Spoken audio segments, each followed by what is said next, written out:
They expected surrender. And to be honest, for a moment, he did too.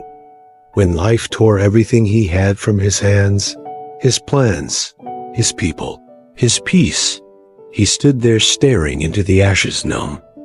But the silence that followed wasn't weakness. It wasn't the end. It was the stillness before a storm. The kind that rebuilds. He wasn't afraid to start over. Not because he had some magical strength or blind optimism, but because he had already tasted loss. He had already felt the sting of being left behind. When you've had everything taken from you, there's a strange kind of freedom in it. You stop fearing what you could lose, because it's already gone. All that's left is what you're willing to fight for again. And he was willing. He didn't want pity. He didn't want applause. He just wanted a chance to rebuild on his terms this time, not to prove anyone wrong, but to prove to himself that he still could dot. No one saw how many nights he sat awake, eyes wide open, replaying every decision, every mistake, every moment he trusted someone who wasn't built to stay. They don't talk about those nights, the ones where the pain doesn't come from what happened, but from the lies you told yourself to hold on to what was falling apart. He trusted too easily, gave too freely, loved without caution. And when everything fell apart, they called him foolish, weak, too soft for this world. But they didn't see the man who kept breathing when it felt like every breath was borrowed, who showed up to life anyway, who got up and faced the mirror when even his reflection felt like a stranger. Starting over wasn't a moment. It wasn't dramatic or cinematic. It was quiet. It was waking up one morning and deciding to stand up, even though nothing had changed. It was picking up a shattered piece of himself and saying, "Let's see who I can become now." He didn't need revenge. He didn't need validation. What he needed was redemption, not from the world, but from the version of himself who believed he was finished.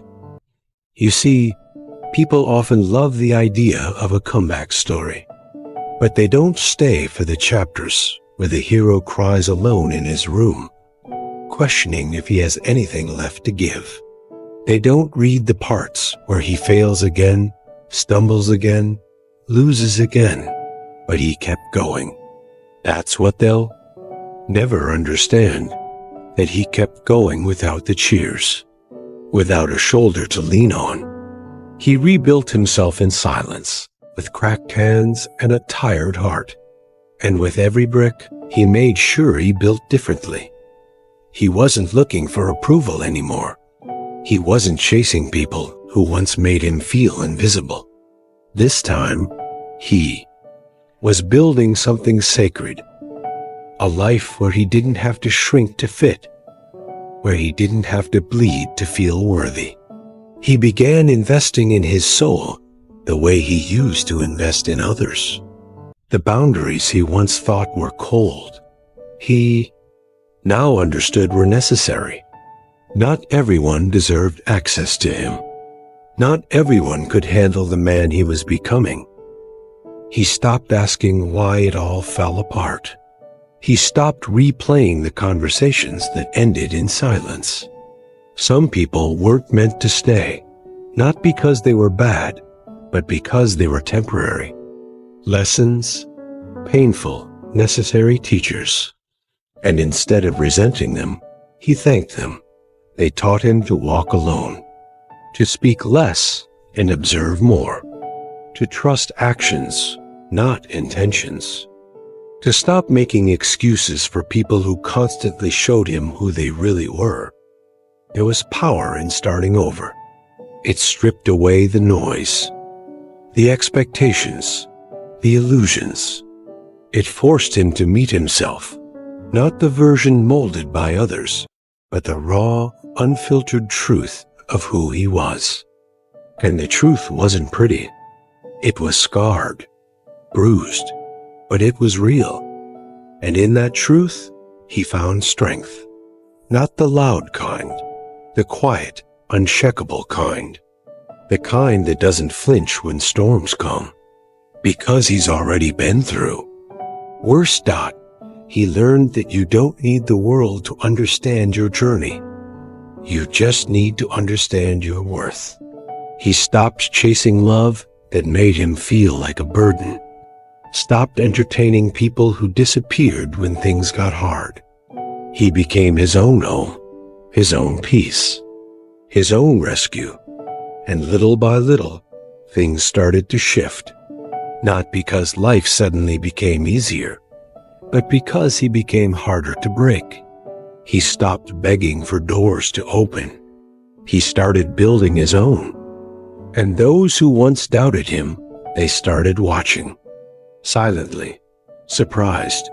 But he didn't look back, not out of spite, but because his focus was forward now, on growth, on healing, on becoming everything they thought he couldn't. He smiled. Again, not because everything was perfect, but because he had survived. And survival, after everything he went through, was a victory no one could take from him. Every scar on his body, every memory that once made him flinch, they became part of his armor. Not walls, but wisdom. He knew better now. He chose better now. And most importantly, he believed in himself now. Because when a man learns to rise, without a hand reaching out, without voices cheering him on, that man becomes unstoppable. He no longer needs permission to be powerful, no longer needs validation to be valuable. He walks into rooms with silence and leaves with respect. Not because he demands it, but because he embodies it. They'll ask him one day, "How did you do it? How did you come back from that?" And he'll smile, not out of arrogance, but with quiet certainty, because he knows they'll never truly understand what it took. The nights, the loneliness, the rebuilding, the battles fought in silence, the parts of him that died so something greater could live. But he won't explain, not because he can't, but because he no longer needs to. The man they see today, he speaks for himself.